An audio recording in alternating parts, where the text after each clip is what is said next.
Varantic. Hi, I'm John Bird. Let's make some sound effects with Varantic. So first of all, I'm going to drag a few wave files into the source window, like so.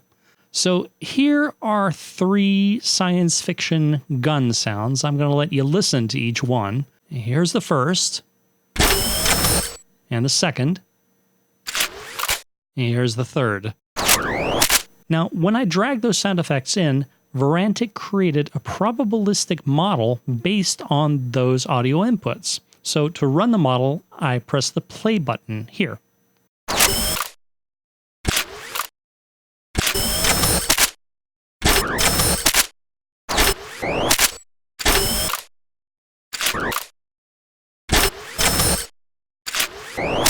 Every time I hit play, I get a sound that's similar to all of the inputs, but it's the same as none of them. I can replay a particular sound if I want.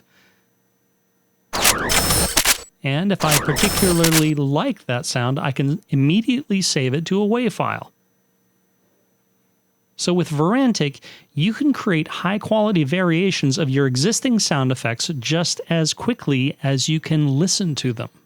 Think about how much time and effort this can save you as opposed to manually creating all those variations by hand. It's fast, it's easy, and the results sound great. I'm John Bird, and I can't wait to hear what you do with Varantic.